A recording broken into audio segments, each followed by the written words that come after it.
Shipping कंपनियां focus में है। गार्डन रीच अब 6-7% ऊपर आ चुका है। मज़गांव डॉक हमने हाईलाइट किया ही। इसके अलावा कोचिंग शिपयार्ड और अन्य डिफेंस कंपनियां, भारत डायनेमिक्स, यहाँ पर भी करीब 2.5% की तेज़ी देखने को मिल रही है। कुछ कहीं मौके देख रहे हैं आप ट्रेड के लिए? तो पूजा काफी स्ट्रेच्ड हो गए हैं। एटलीस्ट जो शिपिंग नेम्स आपने बताए ये स्ट्रेच्ड हैं, तो इनमें the best way to play will be जिनके पास एग्जिस्टिंग पोजीशन हो वो बस ट्रेलिंग स्टॉप लॉसेस को अप करते चले। एक अच्छी गैप अप ओपनिंग मिली है, कुछ स्टॉक में आप देखें तो सस्टेन हो रही है। जैसे जीआरएससी, मस्गांव डॉक, इनमें सस्टेन हो रही है। तो मेरे हिसाब से बाकी ये जो स्टॉक हैं, रादर ये दो, इनमें आप ट्रेलिंग स्टॉप लॉसेस के साथ बने रहें।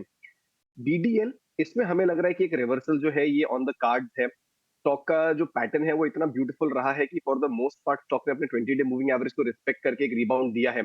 हालांकि नियर टर्म में 1650 का जो लेवल है इसके आसपास एक हर्डल है। बट हमें लग रहा है कि कंसोलिडेशन के बाद अगर एक अप यहाँ से शुरू होता है तो उसको क्रॉस करने में स्टॉक सक्सेसफुल हो सकता है।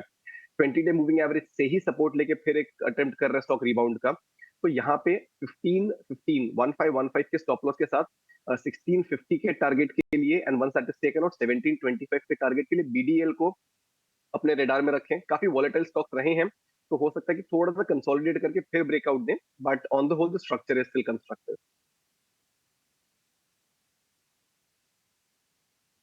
टीडीएल पर आप नज़र रखिए, बाकी सारे तो काफ़ी ज़्यादा चल चुके हैं, तो फ्रेश एंट्री की सलाह नहीं है इन स्टॉक्स में। लेकिन अगर आपके पास है तो अपने स्टॉप लॉसेस करते चलिए। फ्रेश एंट्री की सलाह आपको नहीं दी जा रही है। इस बीच फार्मा स्टॉक्स में से तो फार्मा इंडेक्स नीचे है, लेकिन चुनिंदा फार्मा स्टॉक्स में बाइंग अच्छी दिखाई दे रही है। शुरुआती बाइंग जो है वो अच्छी दिख रही है। वर्कहार्ट करीब 2.5% ऊपर दिख रहा है। स्ट्राइड्स फार्मा अब 2% ऊपर आ चुका है। ग्रैनुअल्स में भी हम देख रहे हैं कि करीब 1.5% की तेजी है। ध्वनि, कोई फार्मा स्टॉक अच्छा लग रहा है आपको ट्रेड के लिए?